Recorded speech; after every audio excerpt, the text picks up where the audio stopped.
31वां अध्याय।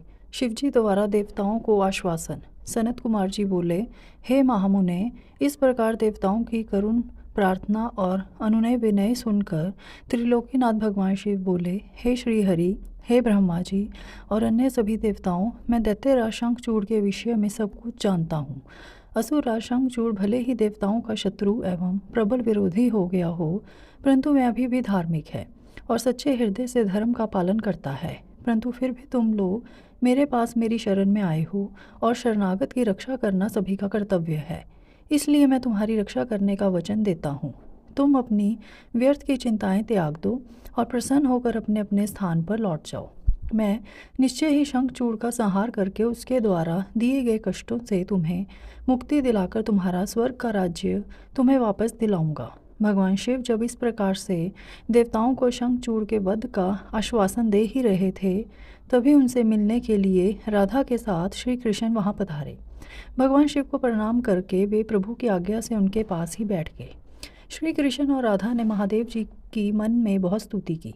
जब भगवान शिव ने उनसे उनके आने का कारण पूछा, तब श्री कृष्ण बोले, हे कृपा निधान दयानिधि, आप तो सब कुछ जानते हैं। आप ही इस जगत में सनाथ हैं। आप तो जानते ही हैं कि मैं और मेरी पत्नी दोनों ही शाप भोग रहे हैं। मेरा पार्षद सुदामा भी शाप के कारण दानव की योनि में अपना जीवन जी रहा है। आप भक्त वत्सल हैं प्रभु, हम आपकी शरण में आए हैं। हम पर अपनी कृपा दृष्टि करिए और हमें हमारे दुखों से मुक्ति दिलाइए। भगवान, अब हमें इस शाप से मुक्ति दिलाइए। भगवान श्री कृष्ण की इस प्रार्थना को सुनकर देवाधिदेव महादेव जी बोले, हे कृष्णा, आपको डरने की कोई आवश्यकता नहीं है। निश्चय ही आपका कल्याण होगा। आप शाप के अनुसार 12 कल्प तक इस शाप को भोगने के पश्चात ही राधा सहित अपने निवास बैकुंठ लोक को प्राप्त होगे। आपका सुदामा नामक पार्षद इस समय दानव योनि में शंखचूड़ के रूप में सभी को दुख दे रहा है। इस समय वह देवताओं का प्रबल विरोधी और शत्रु है। देवताओं को उसने बहुत कष्ट दिया है, उनका राज्य छीनकर उन्हें बंदी बना लिया है। तब भगवान शिव बोले कि मैं आपके दुखों और कष्टों को समझता हूँ। अब आपको चिंता करने की कोई आवश्यकता नहीं है, अतः सब कुछ भुला दो।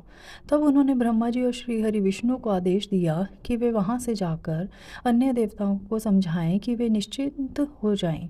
मैं उनकी इच्छा अवश्य पूरी करूँगा और उन्हें शंखचूड़ के भय से मुक्त कराऊँगा।